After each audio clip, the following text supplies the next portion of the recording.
All right, welcome team. My name is Naomi Wright. I use she, her, hers pronouns, and welcome to the Employment Services web series. The title of today's series is called Creating a Brighter Future. We'll go into a little bit more about what that means, but first I wanted to introduce our beautiful panel. Slay, did you want to begin introductions? Yes. Hello, my name is Slay. I use they, them, theirs, and I'm the employer engagement coordinator at the center. Hello, I am Mia, she, her, and I am the Workforce Development Coordinator at the center. Yay. And I didn't mention my title, but I'm the Specialized Access Point Coordinator at the center. And so really we wanted to come together and create this series mainly as a way to create community, but also as a way to kind of, put some information out there, continue to spread resources and really hopefully be a light and spread some warmth to our community. And so we want this to be interactive. There's going to be a lot more topics coming in the next month. So if there are things that you want us to talk about or things that we haven't addressed, please feel free to contact us at employmentservices@sfcenter.org, and we will get to your questions. So the topic for today is creating a brighter future. And I know just based on everything happening in the news with COVID and just kind of going into week 8 of sheltering in place, I know that we all are, coping differently. We all are, just dealing with this in a different way, mainly because we haven't ever been in a pandemic before. So I guess just to start it off, I just want to know, like, how are y'all doing? How are y'all coping? What are y'all doing to keep yourselves as much of you as possible? And I'll let anyone start. I can go first. I'm doing okay. I am seeing this COVID pandemic as a very big opportunity for growth, especially for me as someone who really gets my energy from other people. I have been forced to kind of like get my energy from myself, which I think has been really valuable, and something that has helped me kind of maintain keeping myself whole is meditating.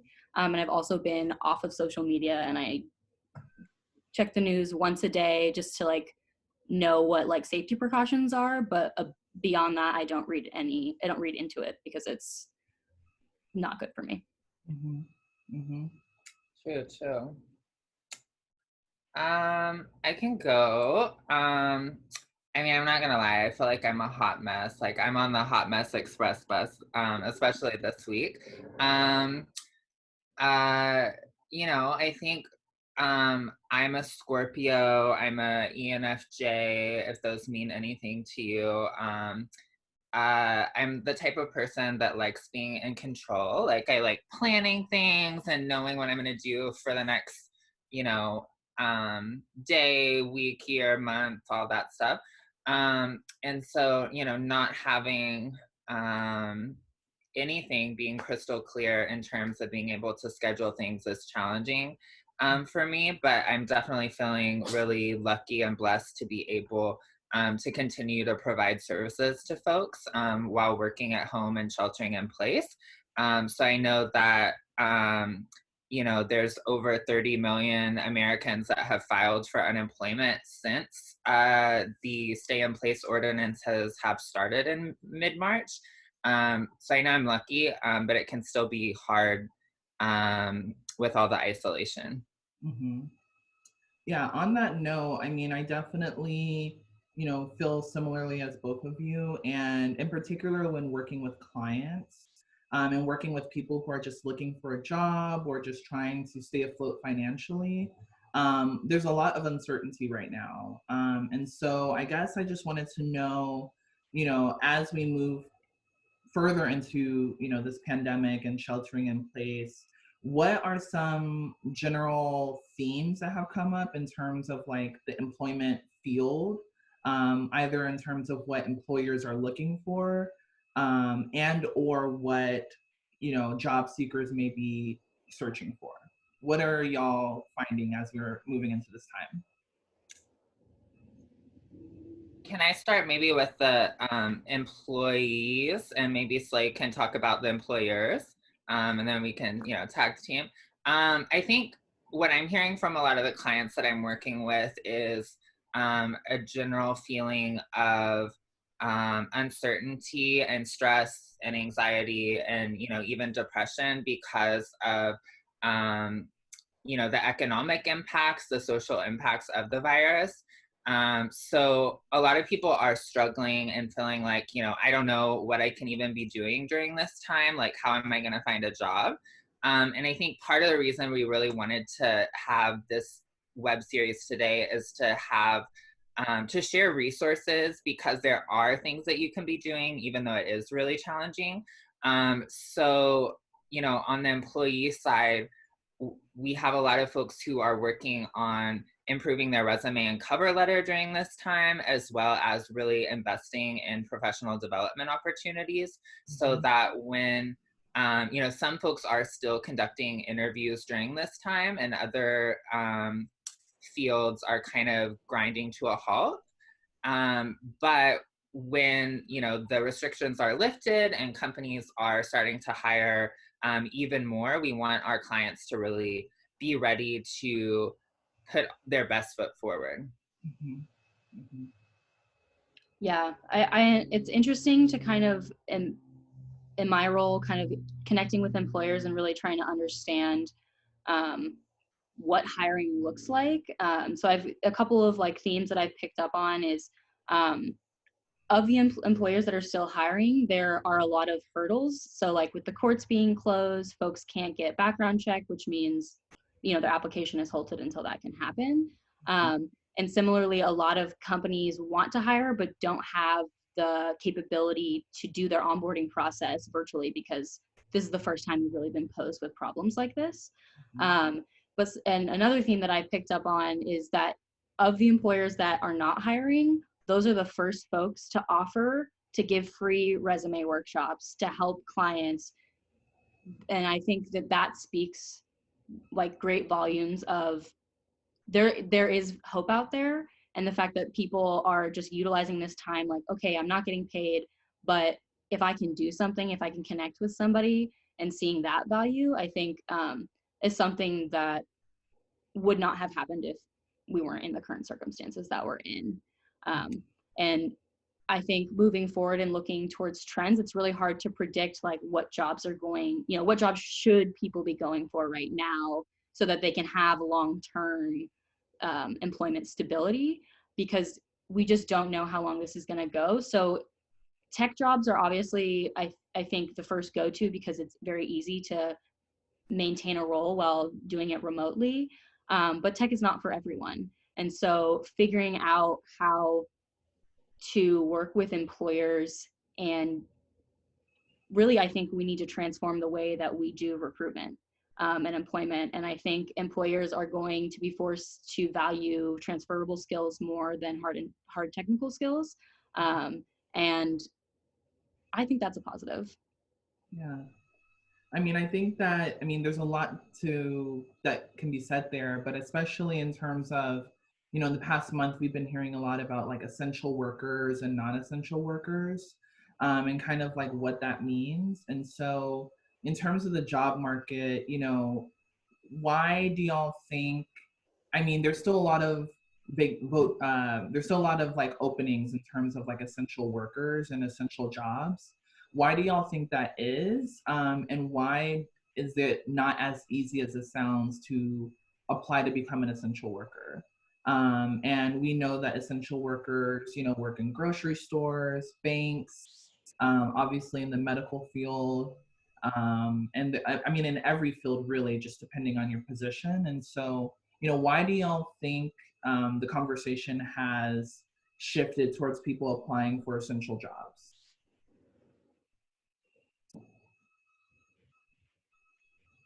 And I can start. I think that, I think in general, there is a large, I think right now we're seeing that essential workers really kind of carry a lot of the labor, especially here in the United States. And we really see that there is a large discrepancy between people who make upwards of, $60,000 plus, and their likely ability to work from home versus people who are making minimum wage and are considered an essential worker. And so I think that, what's interesting to me is that, these are the people that we give so little, right? In terms of benefits, in terms of salary, in terms of just economic freedom. And then these are also the same people that we require so much from in times of stress and in times of, a literal pandemic. And so, it's just interesting, especially as we move into trying to help folks, those 30 million, as Mia mentioned, get jobs. Like, it's becoming abundantly clear that people are doing so much and receiving so little. And so how do y'all really think that moves, that will impact the workforce in the next year? Yeah.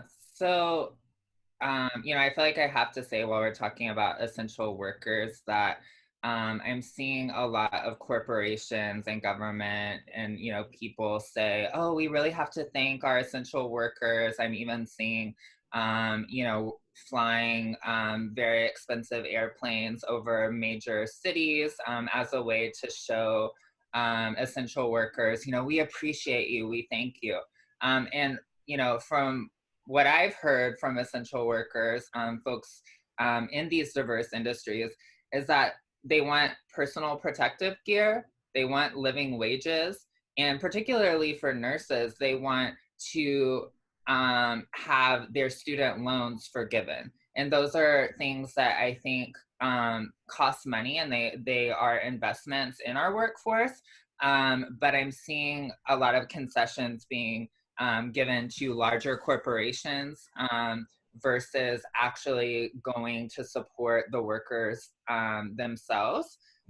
So, that I think goes loosely related to your question, but also related to essential workers is that they, Naomi mentioned that they're on the front lines. They're also, receiving, because they're on the front lines, they are exposed to a lot of risk. And so I think we need to continue to fight for these workers. And I know that on May 1st, May Day, that a lot of unions and workers are going on strike. And so I would certainly, research that and see how you can support workers by not shopping at certain stores on May Day. Mm-hmm. I feel like when I'm thinking about essential workers, I'm also thinking about the idea of hazard pay, and like what a weird concept it is to, like, a company would rather give hazard pay than forgive someone's student loans. And like the way in which our society is structured to value certain things. And yeah, it's like a very weird concept, I think, because I had never thought of it prior to this happening. And obviously I support hazard pay, and I think that it's important, but I also think it poses a conversation of how do we value work, who are we valuing, and like where we feel comfortable spending money. Like, I'm sure rather than flying a plane over a city to like represent essential workers, like, I don't know, making sure that they don't have to pay student loans. Like, you don't need to pay people higher if they don't have as much debt. Like, it's an ever connected system. Well, to an extent. I'm that was a very like simplistic. Yeah. But wait, can I tag on to that just a little bit? So I mean, I would agree that we, there are workers that need support in terms of student loan forgiveness. I think that, and I know you weren't saying this, but some folks can pit needs against each other and say, well, you can either have education or you can have a healthcare system. And I think that I am realizing for this, and when we're thinking about, creating a brighter future, is that a lot of things that we thought were impossible suddenly became possible. You know, a lot of folks are sharing that, you know, oh, my work said that we couldn't work from home, and then now suddenly everyone is working from home. There are investments in, you know, healthcare that are happening now because of the coronavirus that should have happened a long time ago. And so I think something that kind of, you know, I hate talking about the silver lining because this is a pandemic and people are dying. But something that I'm thinking about as we are potentially going into a recession is that, you know, after the Great Depression was when FDR really implemented these social safety nets because you know, people were suffering on a massive scale, and so that's how we got Social Security and other benefits. And so while I personally feel hopeless a lot of days because of this virus, I have to remember that, you know, if we organize and if we you know, continue trying and pushing forward, we still can get changes to happen during this time. Yeah, and I think, you know, on that point, when you mentioned FDR and kind of like the New Deal, which is what that all of those packages were labeled under, you know, I think about, you know, the people in that time who weren't qualified or who didn't have access to those, you know, to those benefits. And specifically, you know, Black folks, Black Americans, a lot of Native populations, a lot of Latinx populations did not have access to the benefits of that. And I think, you know, when we talk about, you know, racial inequities and inequalities, you know, I think it's evident even in the COVID pandemic. I mean, we know that COVID is disproportionately impacting Black people at higher rates. We know that Black people generally are not getting as much testing, are not getting as much treatment. And there's countless examples. I think they posted it in the New York Times and Washington Post of Black people, specifically Black women who go to the ER reporting symptoms of COVID, are diagnosed with COVID, and their pain is not believed, right? Like they are not believed when they say, I'm in pain. Yes, I have COVID, but my body is reacting in these ways. And so, you know, it's a lot of layers, but you know, I think when we talk about benefits, when we talk about testing, when we talk about access, you know, I always think it important to mention race and specifically how Black folks are left out of the conversation, but also to mention that, you know, really the push really happens when we center those who are most marginalized. And I know that that is kind of a buzz term, censoring those most marginalized, but when we really think about sex workers, right? People who are at the highest risk in society, when we make things available to those folks and we protect those folks, I think that that's when we really will see radical and important change that really benefits everybody in society. So, you know, I guess, is there anything else y'all wanted to add on this, especially, you know, touching on, you know, disparities and inequities that, you know, maybe we haven't addressed yet? I just Um, Go ahead, go ahead. I just am constantly I find myself thinking about like all of the people who utilize like face-to-face services because they don't have access to the internet, or they just I'm thinking about all the folks who have significant barriers, who are not able to like keep some form of normalcy or have more control over their circumstances.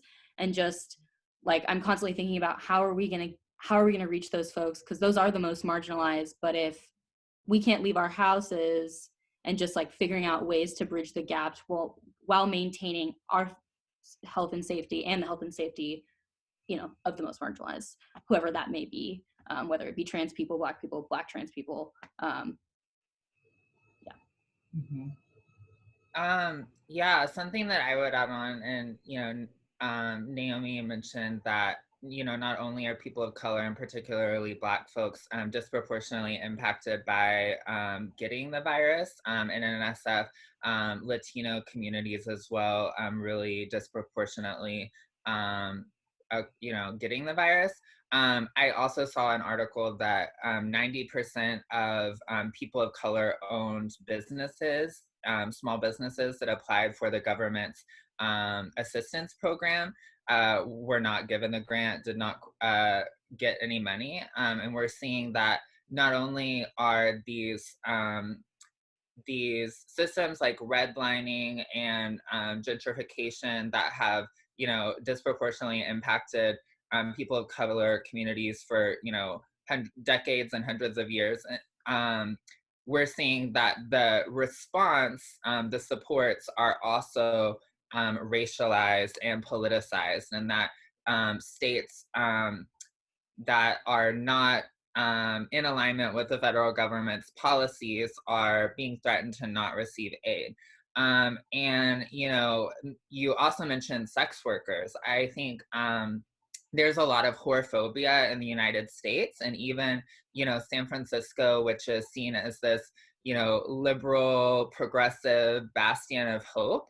There was a ballot proposition to legalize sex work, legalize specific kind of sex work, escorting, I would say, and that failed, even in San Francisco.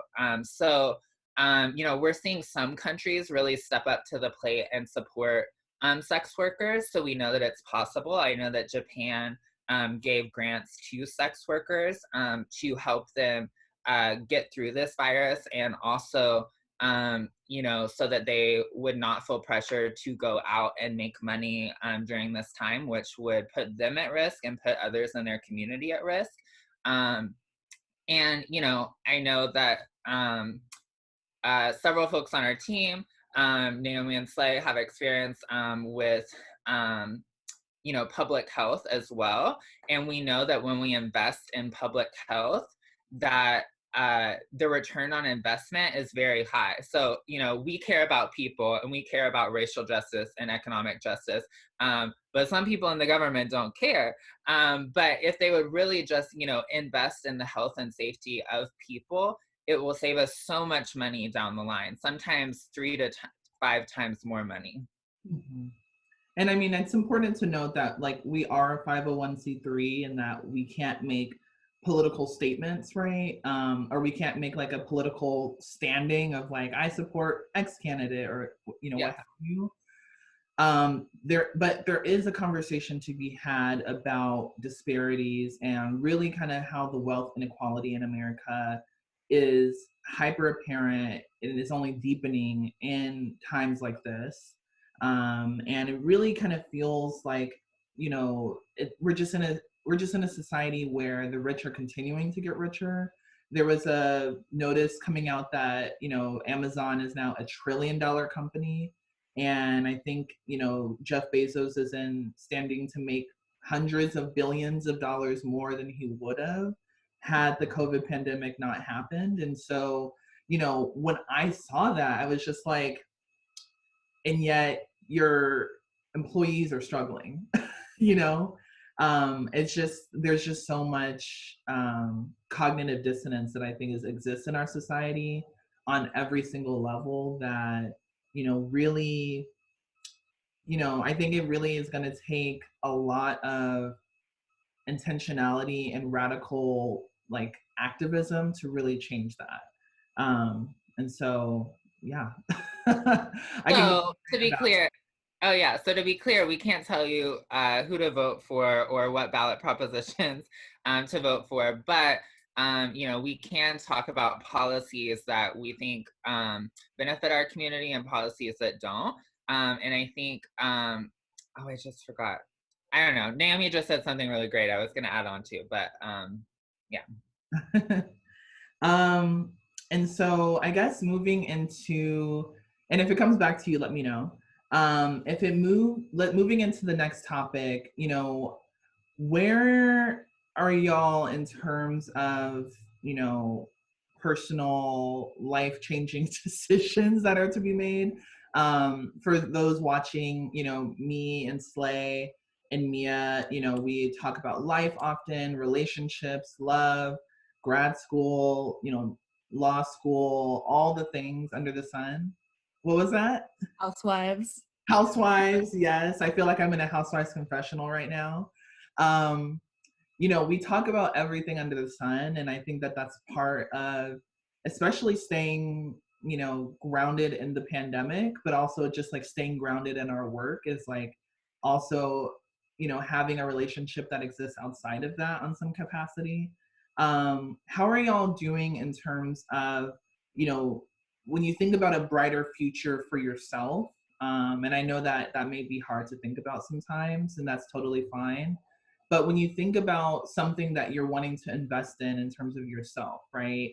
When you think about an act of resistance that you personally are, maybe thinking about implementing, the thought has crossed your mind, um, especially in times of a pandemic, what are y'all doing to kind of anchor yourselves, especially anchoring yourself in a brighter future?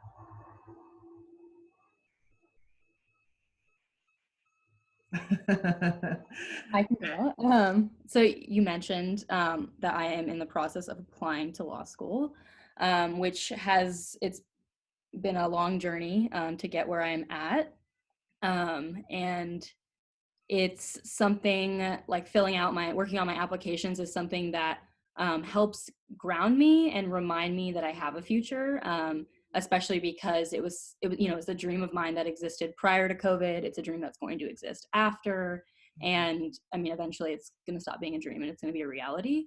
And I think just keeping that going, like in my own head, just saying things like my dream will be a reality is something that I found helps me conceptualize a future while also holding and knowing that the future is very uncertain and potentially scary. And I mean, I feel really lucky that I have almost like a forced kind of like place to process things. And through the act of writing, I think in particular, that has been really helpful for me. Mhm. Yeah, I mean, similarly, I applied to grad school in the fall of 2019 and luckily was, accepted to my top choices. And so, I completely understand. I just went through what you're going through now. And I think that there is something kind of cathartic and almost therapeutic about writing, especially in times of high stress. And so I'm excited. I'm excited for your process. For me, I have been, really kind of anchoring to my future and thinking about what are ways that I can like continue to personally develop myself. And not just professionally, but also in terms of my personal life, spending more time with my partner and having intentional quality time together has been something that, has been super helpful for me. I, being the book nerd that I am, went onto my grad school course syllabus, a syllabus of all the courses I will be taking next year. And I bought like 3 of those books and have started reading them just to kind of be prepared and like, just to get a sense of like, what the curriculum is going to be like and kind of get an expectation of like where my mind needs to be moving into that in the next year. And so, that has been personally super helpful for me. Um, and on the days where it is hard to really think about an extended future, because sometimes it really does get a little difficult to place myself a year and a half from now. And I think that that's the case for a lot of people. I just go for a walk, or I have like a cardio hip hop class in my room. Honey, I move the desk and I get down because moving my body for me is something that is also very cathartic. So those are the ways in which I'm kind of giving back and nourishing myself, I would say. Okay. For me, I'm not going to grad school right now. I live by myself. If you don't know me, I'm not originally from San Francisco. My family is in the South. And I have a lot of friends, of course, in the Bay, but, I will say this has been a pretty isolating experience. just sheltering in place for over 40 days, being thousands of miles from family. And, in terms of thinking about the future, well, wait, to backtrack a little, I think for me, I've honestly been taking it kind of a day at a time and just, being very compassionate with myself in terms of, um, this balance of trying to be productive and not, which is something that we'll talk about more in another web series. But something that I've definitely balanced with in my career and going back and forth is the idea of doing too much. So it's natural for me to always take on too much. And over the last year, I've tried to really take a step back from my volunteer commitments and focus on my own physical, mental, and financial health. And so I think during this time, I have realized even more that I need to listen to my body. And when my body is um, you know, like I got a rash from just like the stress of this pandemic. And, when things like that happen, I need to actually go to the doctor and get it checked out. So I think, some of you listening at home to this later, when you have different health issues, please try to get them checked out because, you only have one body and, please take care of it as much you can. And then professionally, I think this might be surprising for some folks who know me. I've been a community organizer since I was 14, and I've always worked in the kind of nonprofit sector. During this time, there's going to honestly be a lot of cuts from government programs and to nonprofits in terms of funding. And one of the things I am considering during this time is starting a business or several businesses. So I'm working on business plans because, as LGBT people, sometimes it can be easier for us to start things on our own when, we're so used to, getting shut out of different programs or initiatives. So for me, I'm trying to really take this time to invest in myself and my future. Nice. And I think something too is that I think because for me, I am an empath. And so I definitely absorb the energy around me. It's easy for me to kind of take on a lot of that emotional weight.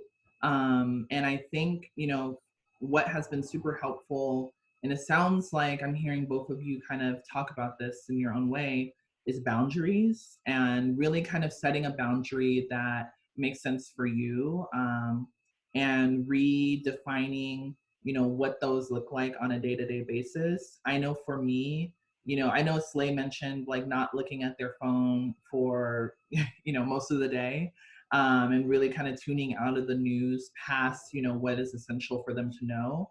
And I completely relate to that. I think, really allowing myself time and space is something that, really, and when I say time and space, I mean time away from just the noise of it all. Because I feel like right now there's a lot of noise, and really space to kind of process, what I need, what my body needs, what my mind needs. And, that's something that I encourage all of you watching to also do in your own way. We certainly are not modeling that the ways in which we are surviving is the way.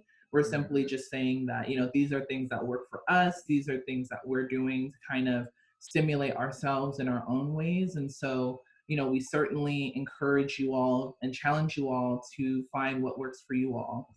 And if you are interested, please feel free to share in the comments, what you're doing and what, has worked, hasn't worked, and generally just anything that, you feel like would be an addition to the conversation.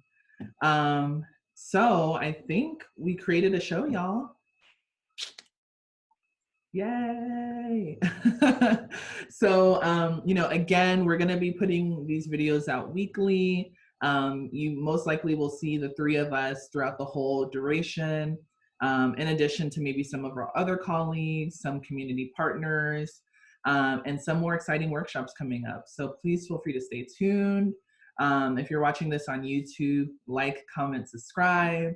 I had to put that in there. If you're watching this on Facebook, please feel free to react, leave a comment, and let us know what you also want to see from us. We all are really fun and sassy and smart, so we're happy to. We're happy to help in any way we can, y'all. So, thank you so much. Yeah, and if you need help finding a job in the Bay Area, you can book an appointment on our website, or you can Center, Employment Services, and you can make an appointment with either one of us. We all are seeing clients, and we all are seeing folks either by phone, email, Zoom, Skype, and so we are very flexible, and we want to be a resource to you all. All right. I think that's a show, y'all. Okay. Have a great day, and thank you for watching.